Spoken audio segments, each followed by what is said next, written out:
If you're a regular listener, you'll know that this summer I'm revisiting some of my favourite Poetry Pea conversations. While visitors arrive, suitcases are packed, and many of us are trying to squeeze in a few days of exploring, these repeat episodes offer the perfect opportunity to rediscover remarkable poets whose work deserves to be heard again. Today's guest is Tyrone McDonald, a poet whose haiku seem to carry extraordinary weight with the lightest of touches. His poems are deeply rooted in lived experience. They invite us to stand alongside him, trusting us to complete the poem through our own memories and emotions. As you'll hear, Tyrone's work moves effortlessly between the intensely personal and the universal. Family, history, race, belonging, music, gratitude, faith, loss, and simple moments of wonder all find their place. One moment we're considering the astonishing image of an embryo with gills, the next we're listening to unseen birds at dawn, wondering whether the wind is necessary for cherry blossoms, or feeling the uncertainty of returning home through the suspicious nose of a cat. There's also a wonderful thread running through today's reading about resonance. That quality Ferris Gilli describes as the echo that continues long after we've reached the end of a poem. Tyrone has an uncanny ability to create exactly that. His poems rarely tell us what to think. Instead, they leave just enough space for us to step inside them ourselves. We'll hear how music, particularly jazz, finds its way into his poetry, alongside a memorable nod to Etheridge Knight's wonderfully irreverent reminder that making jazz swing in 17 syllables ain't no square poet's job. So whether you're hearing this conversation for the first time, or returning to it after a few years, I hope you'll settle in and enjoy this thoughtful reading by Tyrone McDonald. His poems reward slow listening, and perhaps, like all the best haiku and senryu, they'll linger with you long after the final line has faded.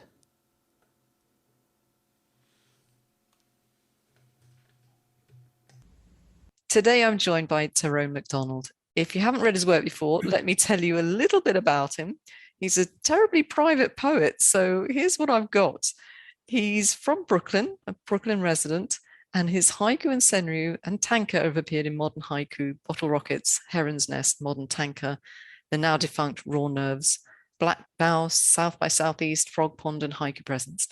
And of course, he's been on the Touchstone Award shortlist in 2013 with, I think it was this poem, Tyrone, Morning Fog, When My Embryo Had Gills.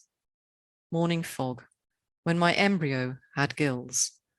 And that was from the Heron's Nest. Mm-hmm. And that's very interesting. I was looking at that one, Tyrone, and you've put an ellipsis after when my embryo ellipsis, third line had gills. Right. I thought that was really intriguing, and it's going back a wee while, but do you remember why you punctuated like that? Yeah, you know what? Because I wanted to invoke a sense of time passing, right? I didn't want to do either, let's say, an enjambment, which would have been too abrupt. Mm-hmm. And I didn't want to leave anything at all. So an ellipse was actually, because, was the best, punctuation choice for me, because an ellipse, at least visually, kind of mimics a cloud, right? Or evanescence, right? Mm-hmm, like a mist. It does that. It does, definitely. It does that. And also, it kind of also displays like a certain time passing, And when you're talking about like, and we're talking about, I was essentially touching upon evolution, and I just never got the debate, which it seems to me like a debate within Western culture of creation and in evolution, as though they're diametrically opposed. And in my mind, they're not diametrically opposed. And what always fascinated me with human gestation is how that was its own microcosm of the evolutionary process. How we start from, let's say, one cell organism and become like this complicated mess that we are, eating, making love, and waging war, and building civilization, and making art, and doing all this stuff, right? Mm-hmm. So the ellipses, just to get back to that question, I just want to evoke this passage of time, and that was the best punctuation, to do so. No, that's great. I was just intrigued because punctuation doesn't get used an awful lot these days, but no, it doesn't. No, it doesn't. And I'm trying to sort of wage a little band of warriors to bring it back a little bit more, but I thought that was a really intriguing way of punctuating that poem. Thank you for that explanation. Anytime. So another one I want to talk about. Sure. Lunar Landing, Shipwreck of My Slave Name. I don't know if I've read that right. Is that how you broke it up? Lunar Landing, Lunar Landing, Shipwreck of My Slave Name. And that's from Roadrunner Haiku Journal. I thought that was a really, really interesting poem. Would you like to tell us a bit about it? Absolutely. At that time, it was like a number of things were going on, right? Because the theme of the poem just dealt with ancestry, particularly of African Americans and people in the African diaspora who were brought over as a result of the transatlantic slave trade, and that break in identity, right? Yeah. Because many people, particularly Europeans and other people, they have their names, and even if you came to the United States as an indentured servant, you can like find your lineage through your name, right? Yes. Which is always difficult for African Americans. You basically, your name basically relates to who owns your family. And the things I put Lunar Landing was to actually talk about the whole lunar landing, like in the 60s. Yeah. And the planting of the flag. And that to me always had reminded me of, like, let's say, colonization, some strange reason, planting flags. And my whole experience is person of African ancestry was a colliding of those two worlds. Yeah. Was a colliding of those two worlds. And actually was also playing around with sci-fi, a little bit. It's funny because in the 1990s, it was like, in the late 90s, when a lot of haiku exchanges was done through like groups, like Yahoo groups. And there was actually a sci-fi haiku group. And at first I thought this is kind of gimmicky, man. And I didn't take it seriously, but as the years going on, and with Roadrunner, and Roadrunner has been doing like a lot of experimental work, I actually gotten to the point where, this actually can be, sci-fi themes can actually be used, seriously. Yes. And not be gimmicky, Yes.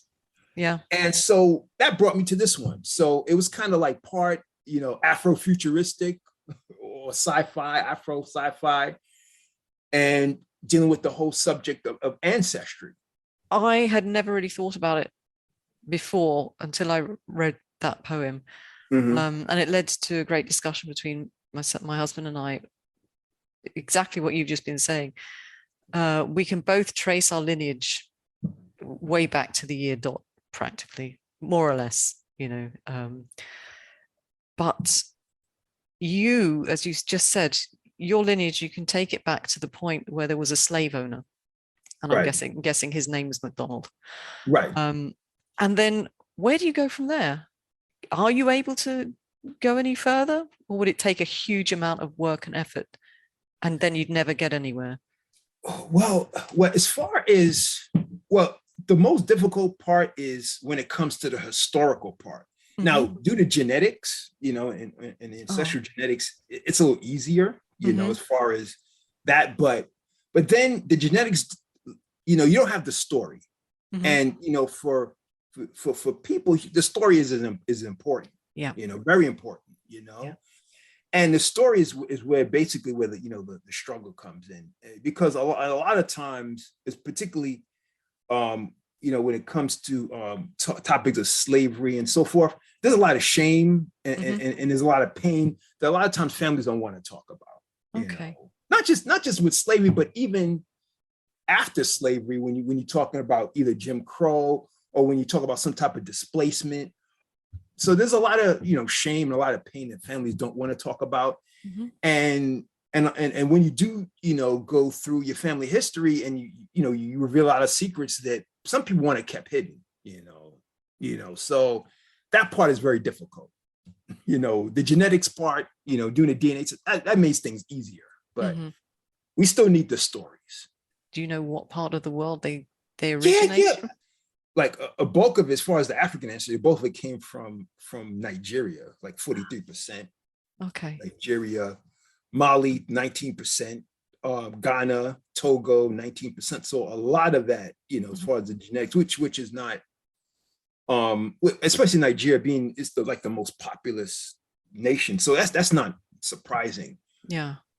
But once again, I just went to the whole narrative. Is important, because as far as family history, I can only go as far as on my mother's side. I could probably only go far as and they're from Trinidad, right? Okay. So on my mother's side, my grandmother's mother, right, and on my father's side, my father's grandfather, who funny enough was originally from like St. Vincent, and actually fought, I believe, in World War I. As a matter of fact, I think in England, I was going to say probably fought. Yeah, he fought for the British, right? Yeah. As a matter of fact, what was kind of bizarre is when I got my father's old passport and it said British subject. Really? Oh, yeah, wow. which is kind of wild. When he passed away in 2004, and I was going through it said British subject. Wow. That was a bit of. That was a mind blower for me. So you had no idea? I did know, but when something is in your face and it's tangible, it's a whole different feeling. Yeah, like I do all the time, but when you say British subject, I know. So my mother is Irish, but a British subject. But if you can actually probably go further back in your line than I can with mine, but I mean, because all the records got burnt in Ireland in the 1920s, right. I think so. Right. But if I had said to my grandmother, who was born in Ireland, if I'd said to her, Granny, you're actually British, which she was, because of when she was born, she'd have laid into me like nobody's business. She would, oh, dearie me. Anyway, right. That's a whole other podcast. I find that the haiku community is a fairly white community. But am I looking in the wrong places? Yeah, I would say as far as like mainstream, in like English, as far as English speaking haiku, as far as like the official institutions, is white dominated, like Haiku Society of America and those places. However, just like with all things, if you would go into other spaces, like for example, you have what they call haiku slams. As a matter of fact, there's like a haiku slam dojos in which they give every year in the United States, nationally, and also in various cities. And you find like a lot of diversity there. You find like a heavy participation of African-American poets, Latino poets, South Asian poets, right? Within the United States, you find that, right? Also, like the Black Arts movement, in the late 60s, and the Black Arts movement was like the artistic consort of, let's say, the Black Power movement, where you had like poets and playwrights like Sonia Sanchez came out of that. Emery Baraka came out of that. And a couple other people who are still alive today. And particularly Sonia Sanchez and also Amir Baraka, even though they had like their own twist on haiku, they wrote haiku. You understand? You mentioned Richard Wright. I mean, African Americans were writing haiku since the Harlem Renaissance, right? So yeah, if you should go to certain spaces, you're gonna find you know, a lot of activity. And you know, I credit like Sonia Sanchez because she, particularly in like in the African American community, she done a lot in terms of like expanding, you know, the awareness of it, you know, and so forth. But yeah, but it's where you, it's definitely where you go, and that's just the United States. Now, if you go globally, India has like a very active haiku community in India. What's going on? Oh yeah. In West Africa, if you go to like Nigeria and Ghana, they actually have like a real active like haiku community there, like within the last 15 years. So, and that's outside the United States. And this is in English, you know. So yeah. I got into haiku is a rebellion because I came out of the whole spoken word scene. Okay. I had a friend, his name is Mark Bonham. He goes by the name of Bonham. And we had like this whole jazz poetry, like monthly series in which, you know, we would have like poetry to live music, you know, mostly jazz, jazz musicians, right? And we also have features, you know, some popular poets, spoken word poets like Saul Williams, they became, you know, who became popular afterwards, you know, came through that. So, and I wanted to do haiku as a rebellion against spoken word, you know, because spoken word is like, can be very flamboyant, a lot of narrative, very the imagery, heavy on imagery. Yeah, it's true. And you juxtapose that with haiku, which is very like laconic, and it's more quiet and it's more meditative. So I wanted to do it as a rebellion, you know, against that. And I think I was reading, you know, I think it was a Japanese haiku, and I was just completely blown away in terms of the brevity. It just left me speechless. And the thing about what was good about haiku is it's accessible, right? At the same time. So it's not intimidating. However, it's not something which is a walk in the park. It's not a pushover either. So that's how I got into it. And then I wanted to find like journals because, you know, I just wanted to hone my craft more. And I think Black Bow was probably one of the earliest journals. And actually, Black Bow, the editor was based out in New Jersey, was like one of the first ones actually I got published. And this is like in 1990, going into like the 2000. It was some work. It was an adjustment. Like many of us, you know, we were all indoctrinated with the 575. Yes. You know, and I had to break out of that. And I was so glad and so elated when I learned it didn't have to be 575. You know, I was so elated. I did have an impulse to like try to be experimental, but I had to learn the form first. And it's kind of like what some of the jazz musicians said, you know, first you learn the rules and you learn to break them. Yes. So I think I'm comfortable where I can actually break them, you know, break them comfortably, where early on, I think I was more finding my way. I started the same as you, indoctrinated with the idea of 575.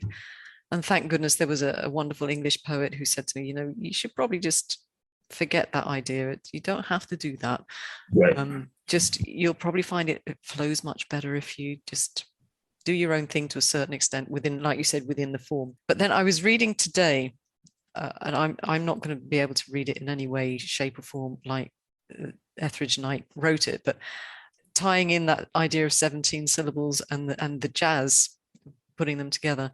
He wrote a poem, and it's in his Essential Etheridge Knight book, published in 1986, and it was making jazz swing in 17 syllables ain't no square poet's job.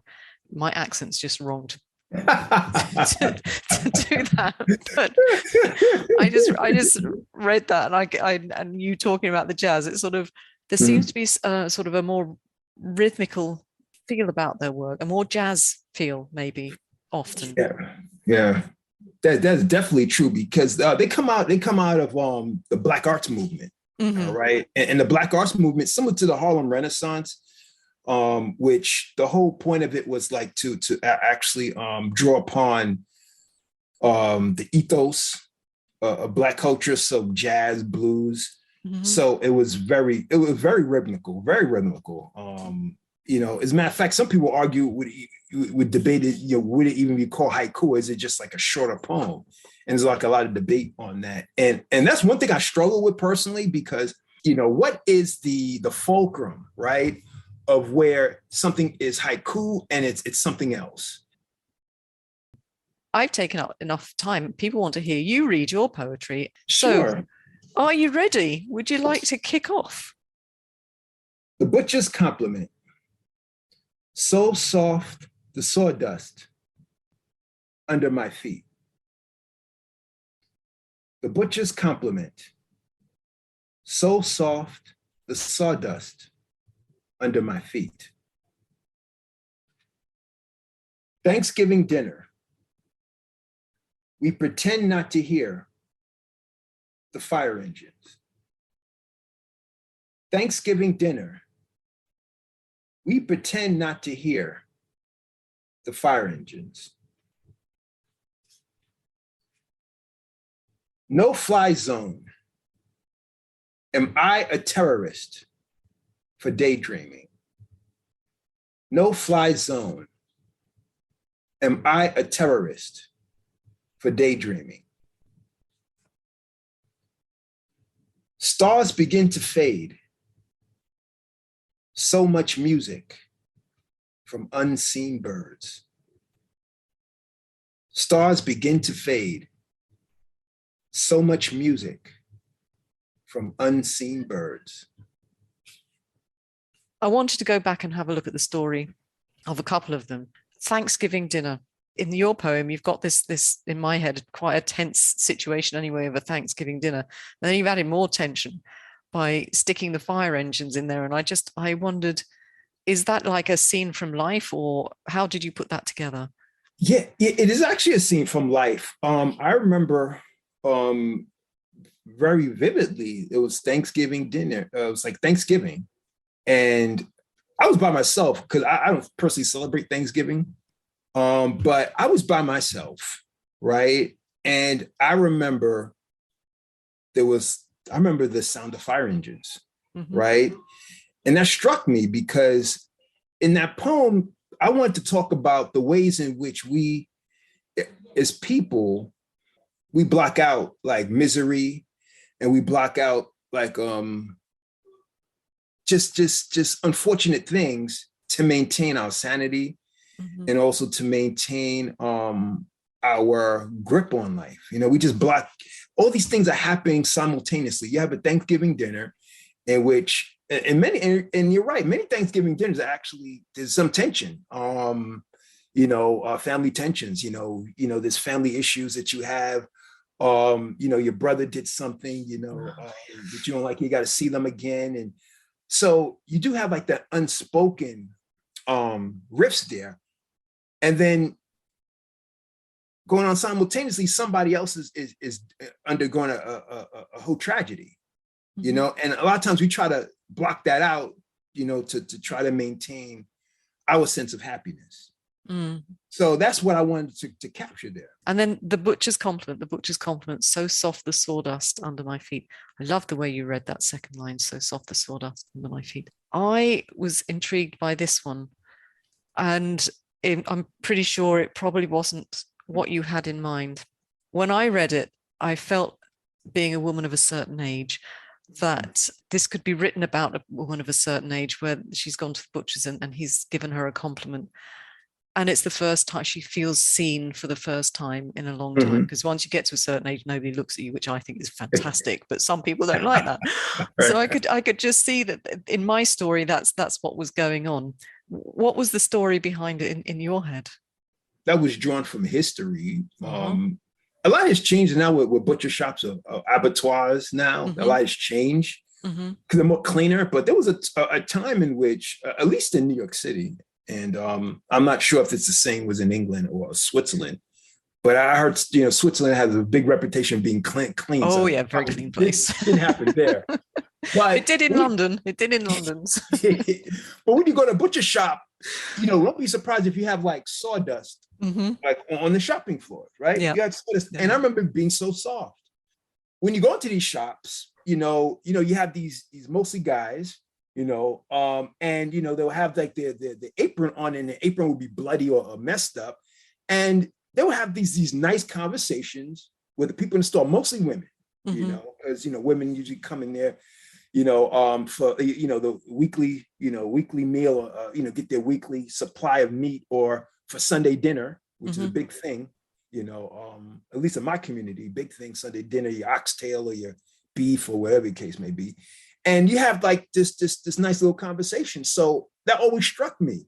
Once again, you have these multiple things going on. You have, butcher shop. So you have this slaughter going on, or maybe not there, but, you're dealing with meat, you're trading in meat and blood. Yeah.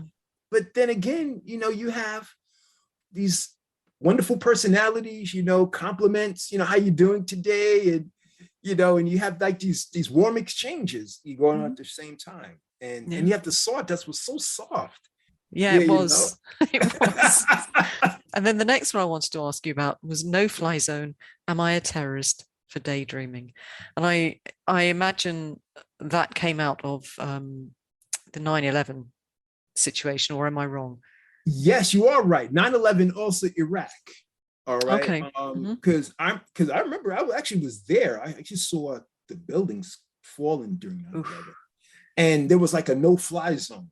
In I know in New York and in much of the United States, there was like a no-fly zone, but also Iraq, because at the invasion of Iraq in 1991, in the northern part, with the Kurdish ethnic groups, or in the southern part, the U.S., Britain, and France, they imposed a no-fly zone there, which actually lasted up until the second invasion, up until, was it 2003, right?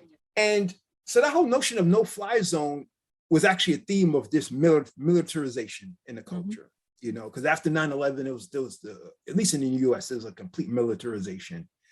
You got used to seeing National Guards everywhere, with something, you didn't see.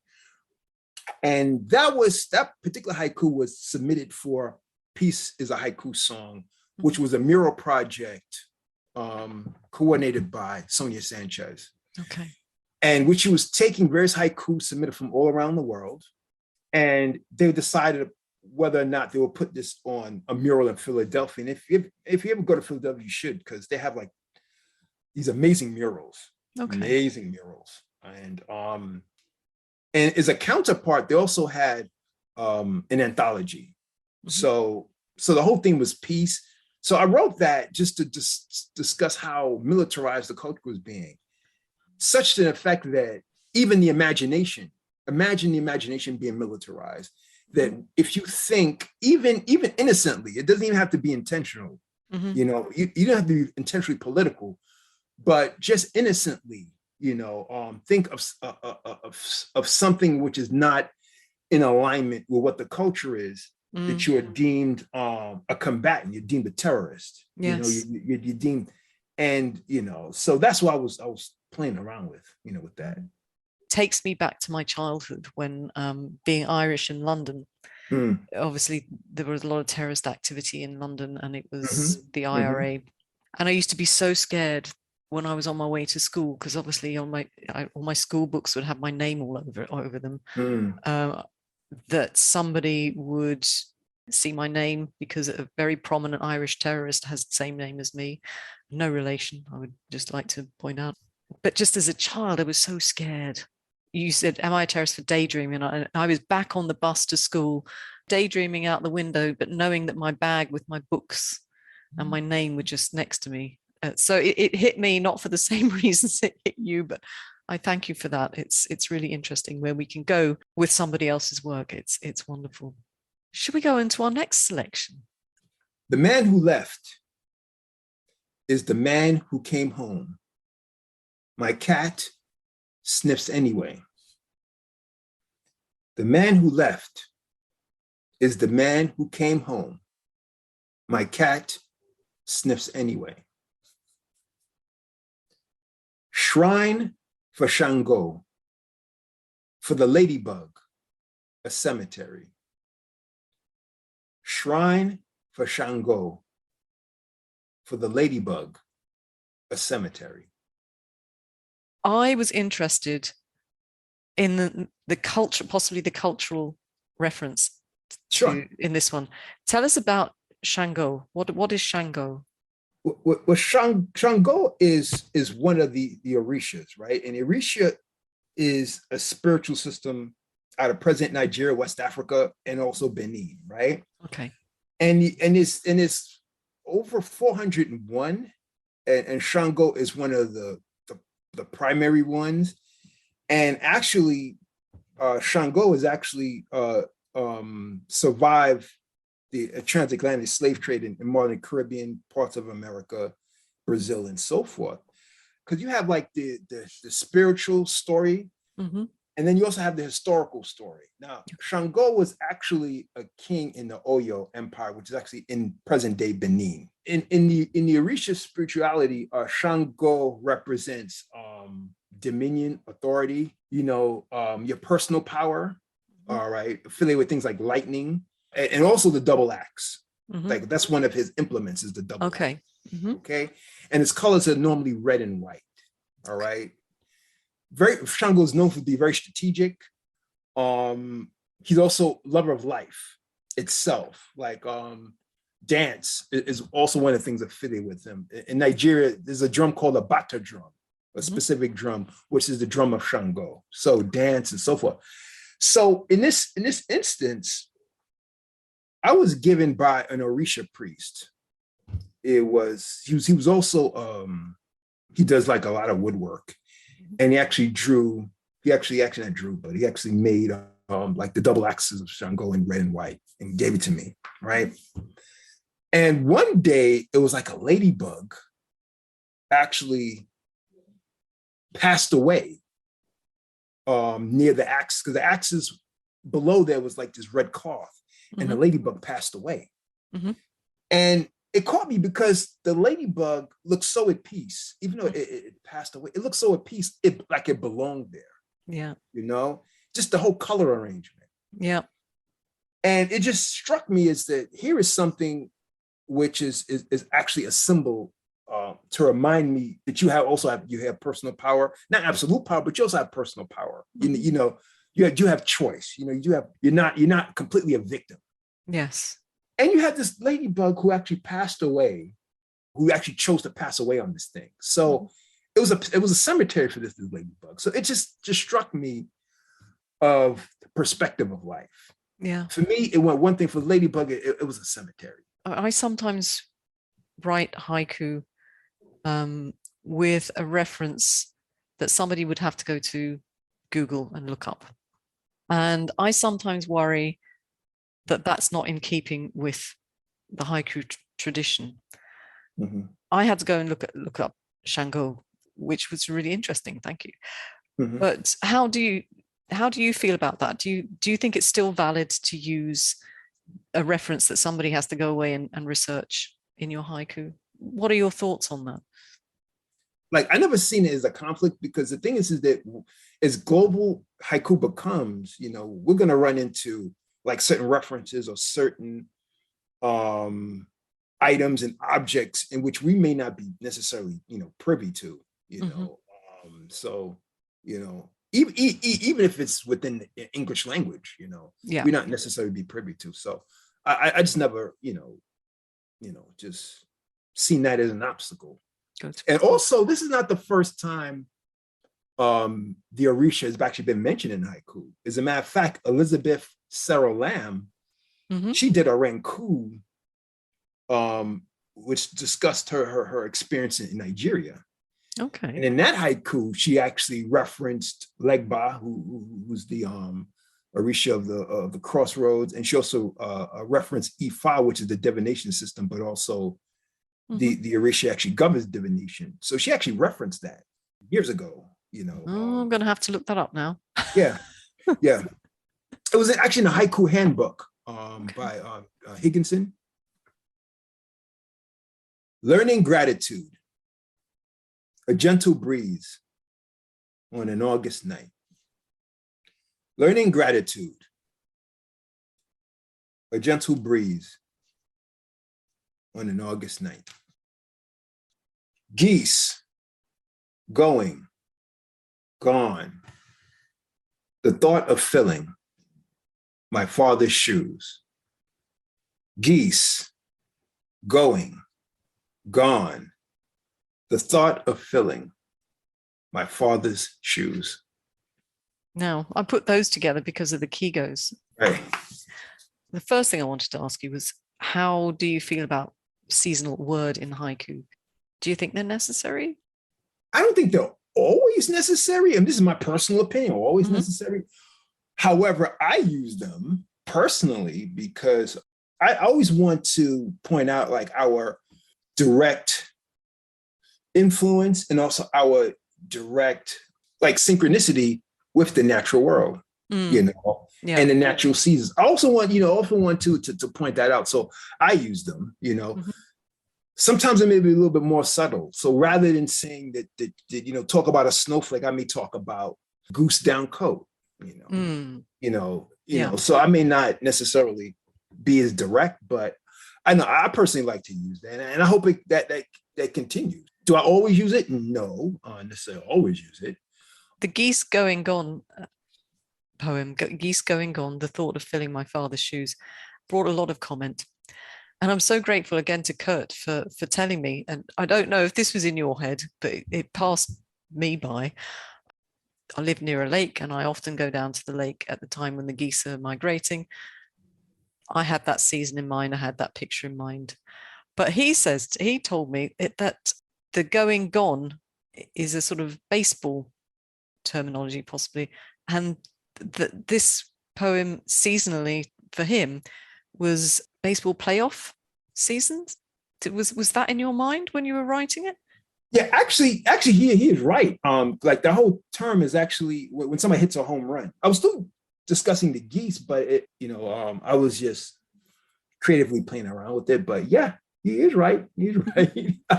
Well, in that case, that's interesting because he was then speculating if it was the baseball thing. Was your father a big fan of baseball, and is that how you made that juxtaposition? How you came with that link? How did you come upon that link, the geese going on and the thought of filling your father's shoes?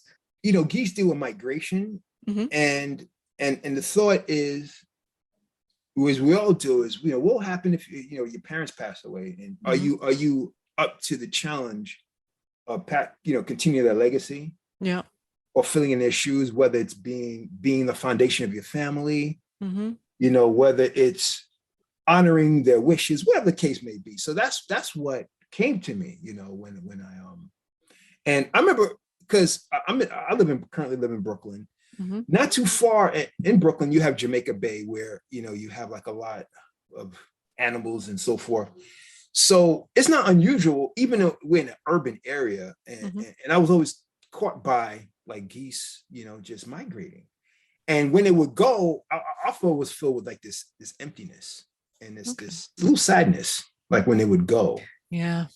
When it would pass, when you start hearing them honking, But I also wondered, before I knew about the baseball thing, I wondered if your family migrated to Brooklyn from somewhere, so that you're specifically your parents. And so the geese going, gone is a bit like that sort of migration feeling of your parents coming into New York. So it was actually death, death. I was thinking, okay, that's always been on my mind with my parents. What would you do if, your parents pass away, and that's always been hovering over me. And the geese just brought that out, and reminded me of that, Oh, wow. This togetherness, and then they were just gone. What swallows me more, this vacant lot or the baby in my arms? What swallows me more, this vacant lot or the baby in my arms? Watching stars, I think of mice and the crumbs they live on. Watching stars, I think of mice and the crumbs they live on. Now, you just said that geese going gone was about death. And bizarrely, probably, I worry about death when I read what swallows me more, this vacant lot or the baby in my arms. probably in a reverse situation. You're worrying about what's going to happen with your parents die in the previous one. And here, when I read that, I was just overwhelmed by sadness, just at the thought that one day, as big as my kids get, you know, as old as my kids get, they're still my babies. And one day I'm not going to be there, and I'm not going to be there to protect them. Oh, I feel a bit tearful even just thinking about it now. And this poem really brought that out for me.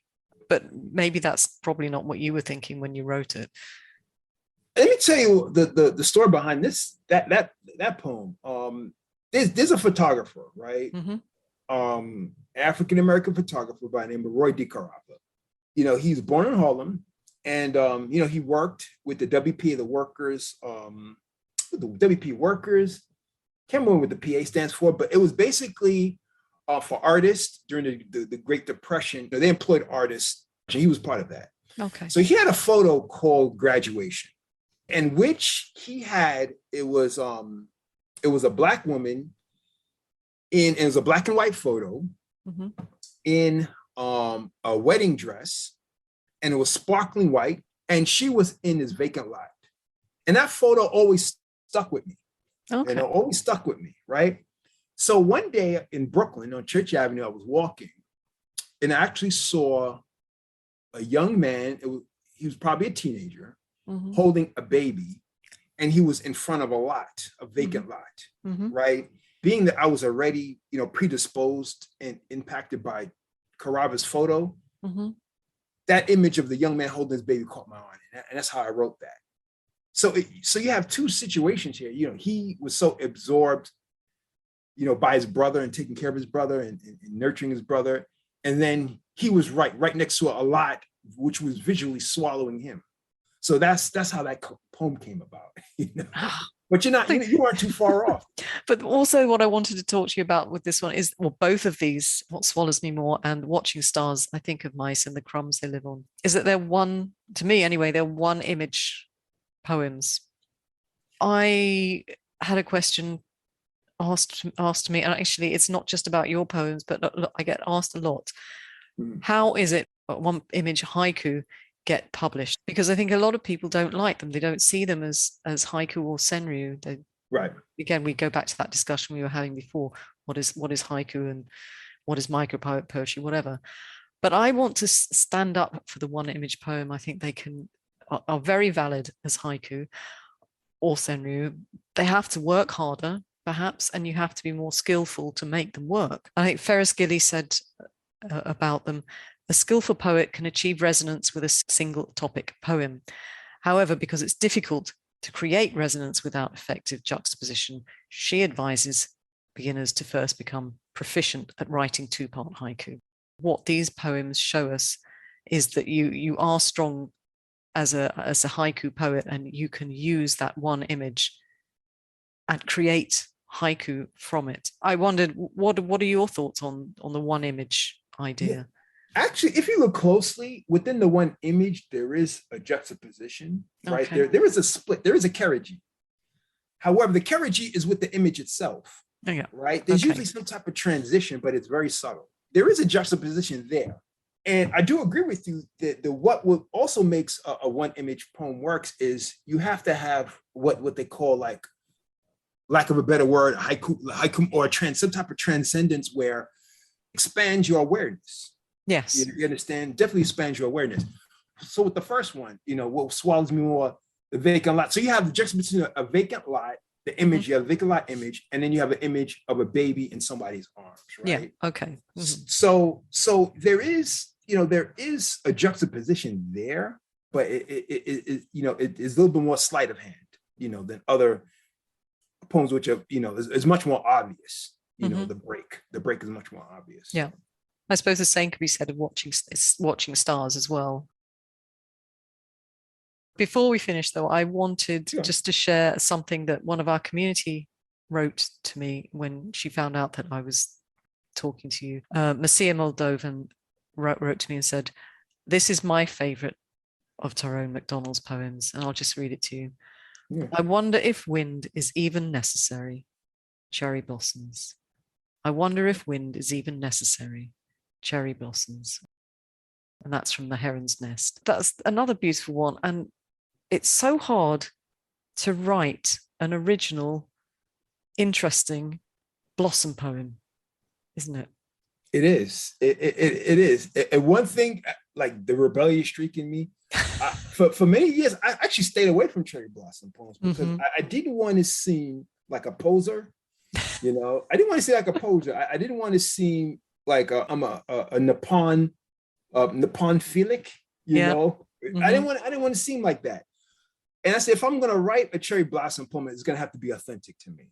And what happened was my first cherry blossom poem was actually published in I remember Stan and Bottle Rockets did a whole series on plants and flowers. Yeah. And that was the first, not that one, was another cherry blossom poem actually was published there. And it was actually my experience in DC, because if you go to DC, Washington, DC, during like April, they have like cherry blossoms all over the place. Yeah. And what I was told, the history behind that was that it was a gift from the Emperor of Japan. It's a measure of peace, you know, and it's wonderful. So that was my first, cherry blossom poem. I think the poem went like this. It went, slave cemetery, the obliviousness of cherry blossoms. Slave cemetery, the obliviousness of cherry blossoms.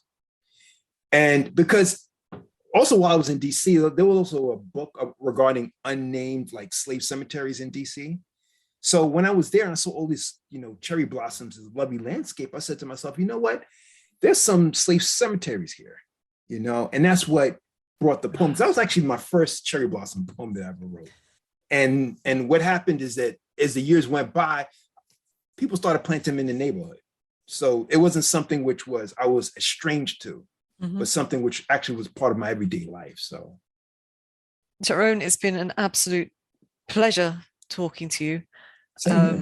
Thank you. And before you go, I was going to ask you to read No Fly Zone, because up until this point, it was the one that hit me most. But when I heard you read What Swallows Me More, I've changed my mind. Can we have What Swallows Me More again, please? Sure. No, not a problem. You got it. You got it.